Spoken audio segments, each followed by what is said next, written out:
All right, get ready to dive into the world of Karl Marx. Oh, yeah. You and I both know he's a name everyone's heard, Right. usually in the same breath as communism, Of course. but you've come to the deep dive for a reason. You're ready to go deeper than the communist caricature to really understand the man behind the ideas. Definitely. And let me tell you, his story is way more interesting than any textbook. It absolutely is. Forget the image of Marx as that stern, bearded figure calling for a revolution. Yeah. Let's rewind to 1818. Okay. To Trier, Germany. Picture young Karl Marx being raised in a family, wait for this, that converted to Christianity. From Judaism, no less. That's a detail that often surprises people, but it wasn't actually that unusual at the time. Marx's family was part of this Jewish community in Germany, trying to navigate the shifting landscape of religious tolerance and identity. His father, Heinrich, was a lawyer, a real champion of Enlightenment values, pushing for reform in a pretty oppressive Prussian state. So, young Karl grows up surrounded by these intellectual debates, his dad passionate about social change. You'd think, okay, revolution is in this kid's blood. But life is rarely that straightforward, is it? Not at all. In fact, it might surprise you to learn that Marx's early passions were fiction and poetry. Really? It wasn't a straight shot from law school, which is where he started university, to revolutionary theory. Hold on. Law school. Yeah. The guy who wrote Das Kapital, the ultimate critique of capitalism, started down the legal path. I know. That's kind of hilarious. It is rather ironic. Yeah. It shows how life doesn't fit neatly into the boxes we try to put it in. And here's another fascinating detail. His family often relied on loans from relatives who would go on to found Philips Electronics. What? Yes, that Philips. Oh, seriously. The company that made my first CD player funded Marx's family. Okay, now you've got my attention. From funding Marx's family to soundtracking my youth, that's quite a legacy. It really is. And these details, they might seem random, but they paint a picture of a family straddling tradition and change at a pivotal moment. Yeah, it's like they were living in a real-life Dickens novel or something. Exactly. And we can't forget the larger context. Europe in the early 19th century was a cauldron of change. Napoleon had just reshaped the continent, the Industrial Revolution was starting to transform societies, and liberalism was on the rise. Understanding all of this is key to understanding why Marx's ideas resonated with so many. It's like the whole world was in this massive transition, and here's Marx, right in the thick of it. And that context really shaped his journey. He starts university studying law, but gets completely captivated by philosophy, specifically the ideas of this German philosopher named Hegel. You know, dialectics, history as a process, all that heady stuff. Okay, let's unpack that a bit, because I can already hear some listeners glazing over at the word dialectics. We're talking about a way of thinking where ideas clash, and through that clash, something new emerges, right? That's a great way to put it. Hegel saw history as this unfolding of ideas, a constant process of thesis, antithesis, synthesis. Marx was drawn to this idea, but he wanted to ground it in the real world, in the material conditions of people's lives.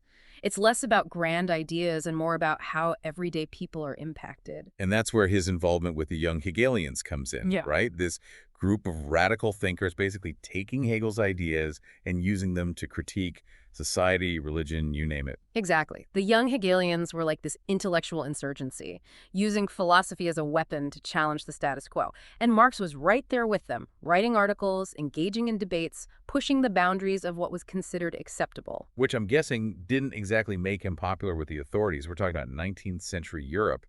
Criticizing the government wasn't exactly met with a pat on the back. Oh, absolutely not. In fact, one of Marx's articles, published in a German newspaper, caught the attention of the Prussian government. They weren't too thrilled with his critique of their censorship policies. Imagine being Marx, freshly expelled from France for your radical writing, arriving in Brussels, only to have that publication banned there too. This constant clash with authority deeply shaped his views on power and control. I can barely handle moving apartments, let alone fleeing countries. To be producing groundbreaking work amidst that chaos is incredible. So instead of being this ivory tower intellectual, he's experiencing these real-world problems of censorship and exile firsthand. Exactly. That must have had a huge impact on his thinking. It did. He eventually lands in London, which becomes his base for the rest of his life. And it's in London where he really starts to synthesize all these experiences, all these intellectual influences into what we now know as Marxism. All right, here's where it gets really interesting. Give it to us straight. No. What are the core concepts of Marxism? Oh, What makes it so different, so revolutionary, so enduring? well, at the heart of it is this idea called historical materialism. Okay, before we get ahead of ourselves. Okay, Okay. before we get ahead of ourselves. Historical materialism. It sounds a bit intimidating, like something you'd find in a dusty philosophy textbook. Can you break it down for us? Definitely. Think of it like this. Imagine a giant game of civilization, but instead of you controlling everything, it's the technology and resources available that dictate how your society develops, who holds the power, what your culture looks like. So instead of great men or chance events, Marx is saying it's all about these underlying material conditions that really drive history. Exactly. Forget about kings and queens. Marx wants you to look at the steel mills and the factories. Those, for him, are the real movers and shakers of history. And this is where capitalism enters the picture. Now, here's the thing. Marx didn't think capitalism was inherently evil. He saw it as a necessary stage in this grand historical process. Okay, that's interesting. So it's not that he hated capitalism, it's just that he saw it as like a stepping stone to something else. You got it. But he also saw it as a stepping stone with some serious cracks in it. For Marx, capitalism wasn't about to gracefully bow out. It had some major flaws baked right into its core. Flaws like what? Give us the Marxist critique of capitalism in a nutshell. Well, first, there's this idea of alienation, the idea that under capitalism, workers are separated from the fruits of their labor, reduced to cogs in a machine. We've all felt that sense of being a cog in the machine, right? Yeah. Feeling burnt out, unfulfilled by our work, like just a number. I can see how Marx tapped into something real there. Absolutely. It's about feeling disconnected from your own creative potential, from the very things you produce.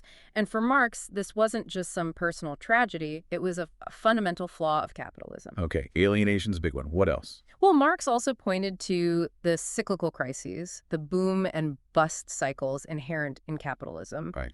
These periods of economic boom and bust, they lead to mass unemployment, social unrest, a sense of instability. Remember the 2008 recession? Yeah. Or the dot-com bubble bursting. That's what Marx is getting at.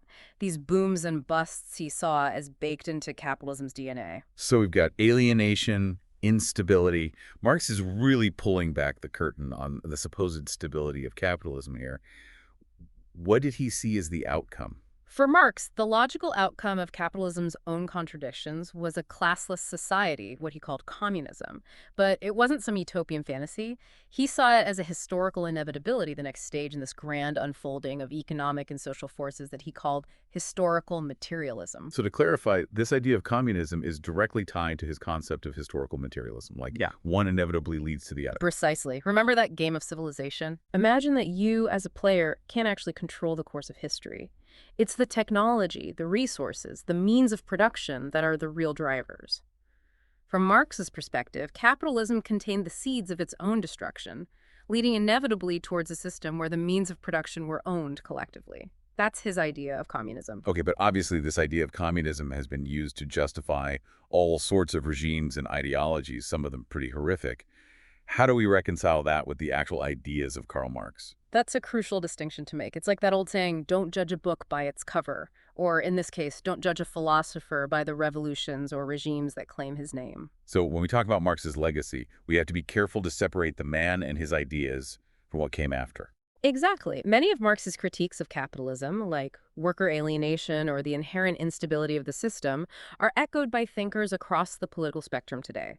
They're not inherently tied to any particular ideology or political program. So it's less about blindly adhering to every word Marx wrote and more about engaging with the questions he raised, the frameworks he provided for understanding the world.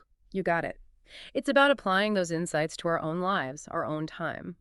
His work offers a powerful lens for analyzing how power operates, how economic systems shape our lives, how history unfolds, and whether you agree with him or not, his ideas have had a profound and lasting impact on the world. And that's something we can all agree on. You know, it's interesting. When I was reading that excerpt from Marx's Wikipedia page you sent over, I noticed how much his personal life mirrored the upheavals of his time. It wasn't just theories. He was living through major historical shifts. That's such a great observation. It's easy to forget these were real people grappling with a world in flux. That direct experience definitely fueled the urgency in his writing. Exactly. So we've got this fascinating guy, brilliant but flawed, constantly on the move, wrestling with these huge ideas. But what about his impact? I mean, we're talking about him over 150 years later. Hmm. Why does Marx still matter? It's because he didn't just critique capitalism, he gave us a whole new way of seeing it, a way that's still relevant today. He provided a framework for understanding power, class, and the forces that shape history. And that framework has had some serious staying power. Absolutely. Think about it. Fields like sociology, economics, even literature have been influenced by Marx. His analysis of class struggle, still debated in political science departments today, his ideas about labor and alienation, hugely influential in how we think about work and its impact on our lives. You know, when you mentioned literature, it reminded me of something from that Wikipedia excerpt you shared. It talked about how Marx's writings even influenced novels and mentioned The Jungle by Upton Sinclair as a prime example, a book that exposed the harsh realities of the meatpacking industry in the early 20th century. Right. That's powerful stuff. It is. Sinclair was deeply influenced by Marx's ideas about capitalism and exploitation, and he used his writing to shine a light on the plight of the working class. That's just one example of how Marx's ideas resonated far beyond academic circles. He inspired artists, activists, and revolutionaries all over the world. And not all of those revolutions ended up the way Marx might have envisioned, right? Sadly, no. Yeah. And that's the complicated part of his legacy. While his ideas sparked movements for social justice and equality, they were also used to justify authoritarian regimes and violent revolutions. Yeah.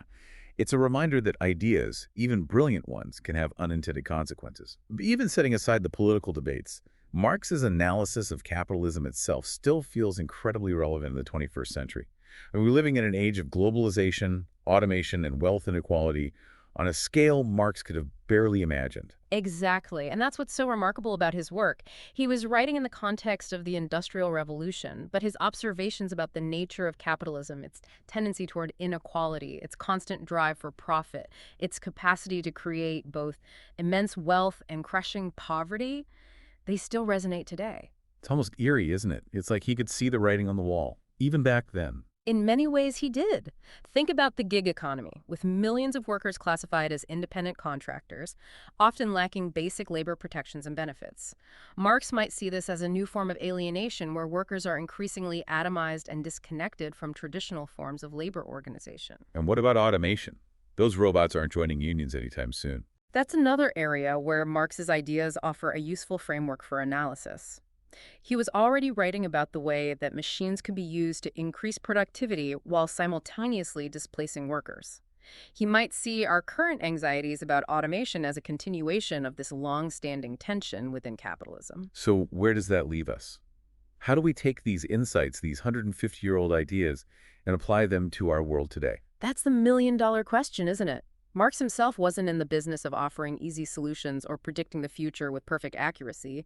He gave us tools for analysis, for critical thinking, for questioning the way things are. It's like he handed us a really powerful lens and said, now go look at the world. Exactly. And I think one of the most important lessons we can take from Marx is his emphasis on historical change. He saw history not as some fixed, unchanging reality, but as this dynamic process shaped by human actions and struggles. So we're not just pawns in some predetermined game. We have agency. Absolutely. We have the power to shape the future, to learn from the past, to create a world that is more just, more equitable, and more fulfilling for everyone. That's the ultimate legacy of Karl Marx, the challenge he throws down to each generation. To never stop questioning, to never stop fighting for a better world. I love that. So as we wrap up our deep dive into the world of Karl Marx, I want to leave our listeners with this. We've only scratched the surface. There's a universe of ideas within his work, ripe for exploration. Absolutely. So dig into those sources, ask tough questions, and see what resonates with you. It's a journey worth taking. You might be surprised by what you discover about Marx, about capitalism, and maybe even about yourself. And that's a wrap on our deep dive into Karl Marx. Thanks for joining us. Thank you for listening. If you love history, don't forget to subscribe to History with Bree and Peter. Join us for more fascinating stories from the past. Hit that subscribe button and never miss an episode.